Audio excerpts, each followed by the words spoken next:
the latest numbers, and they reflect an increase in encounters in between the ports of entry. I want to explain who the migrants are, the composition of the migrant population, and the processes we follow.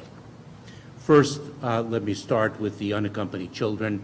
As I think all of you know, in the prior administration, Title 42 authority of the Centers for Disease Control was used to expel unaccompanied children regardless of their age. And that is a practice that we discontinued immediately in the Biden administration for humanitarian reasons, because in fact they are just children, some so very tender of age. These children are eligible to make a claim for asylum or to pursue special immigrant juvenile status in court proceedings under our laws. We, in the United States Border Patrol, transfer them to Health and Human Services for their care, custody, and control as quickly as possible to unite them with a parent or legal guardian here in the United States before they make their claim for asylum or their claim for special immigrant juvenile status.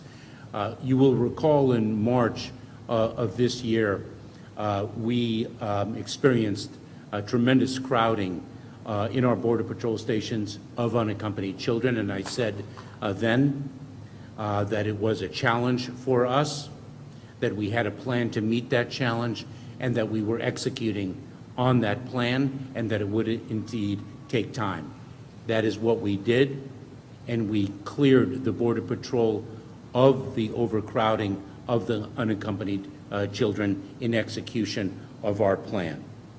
Next, and of course I should say that of course we have unaccompanied children still in Border Patrol custody, but we are moving them much, much faster than we did in March and under the 72 hours that is required by law. Next, we have the single adults. Single adults, the great majority of single adults are expelled under the Title 42 authority, the public health authority of the Centers for Disease Control.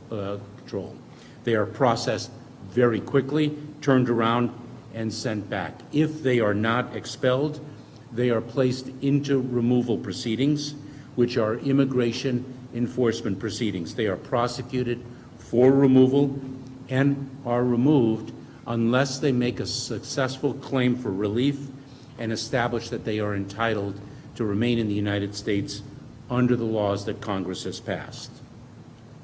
Finally, the third category of individuals are families, individuals who comprise family units.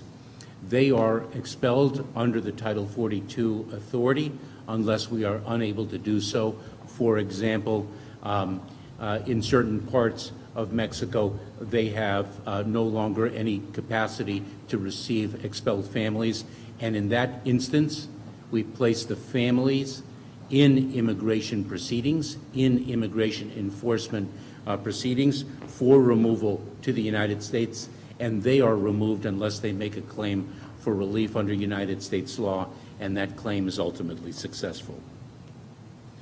We are encountering an unprecedented number of migrants in between the ports of entry at our southern border. A few points. We have seen surges in migration before. We've seen them in the past, and migration surges are not new. Two, and importantly, migrants encountered at our border are expelled or are placed in immigration enforcement proceedings.